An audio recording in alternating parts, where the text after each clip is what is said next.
All right, I wanted to talk to you a little bit about the different styles of porta pits I have and why I've invented them.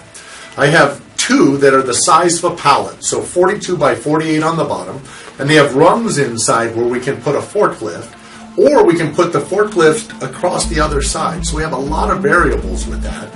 One of them stands 24 inches high and holds about a yard, and then the next one is 40 inches high, and it holds about a yard and a half, maybe just a little bit more, or 350 gallons of water. And what's neat about these two sizes is they're very compact. They sit in the back of a truck, just a regular truck. They can go on the back of a flatbed, and they come on and off on the job site really easy. And it's easy for the forklift or your great all to get underneath and just turn it over. Some of the things that I've developed over the last 18 months and why I'm ready to sell it now here, February 2015, is because I've worked out all the bugs. The most important thing was, can it be sealed? And I've sealed that with my latches on the top and a nice silicone seal in a 1-inch all the way around the top. Seals nicely. You can turn it on its side and it keeps the water in. The next thing was when I turned it over, without having the steel halo on the top, it would hit the plastic, and if we did this on the plastic, it was grating it too much for me.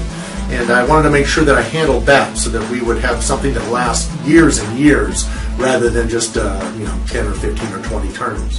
So I think we've accomplished that. So what I have is steel on the bottom to keep the plastic up off the ground.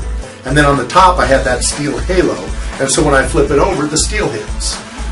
What's nice is that halo can support so many different things. We can support a saw. If you wanted to do masonry there, it would catch all the water. It can support our unit that's going to do the CO2. It can support all kind of mechanisms. And the reason I made two different sizes, so I've got 24 inches and I've got 40 inches. Some people want a small tub that they can put around. I actually made casters for that one. I've also made a trailer for that one that only has 2 wheels because it doesn't weigh that much if we only fill it up with about half concrete and a little bit of water on job sites. So I wanted to have sizes that you could really work with. And so those two sizes allow us a lot of flexibility.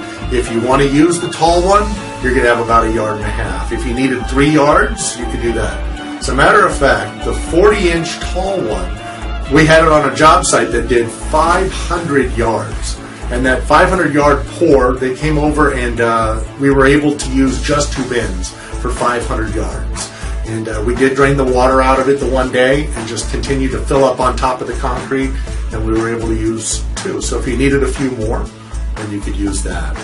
What's nice about them is you can move them from job site to job site. So if this side today we're pouring on this side, and the next time we're going to have all the trucks on the other side, you just simply move the bin over there with your own great all or forklift. Or once we empty it, you can move it easily on almost anything.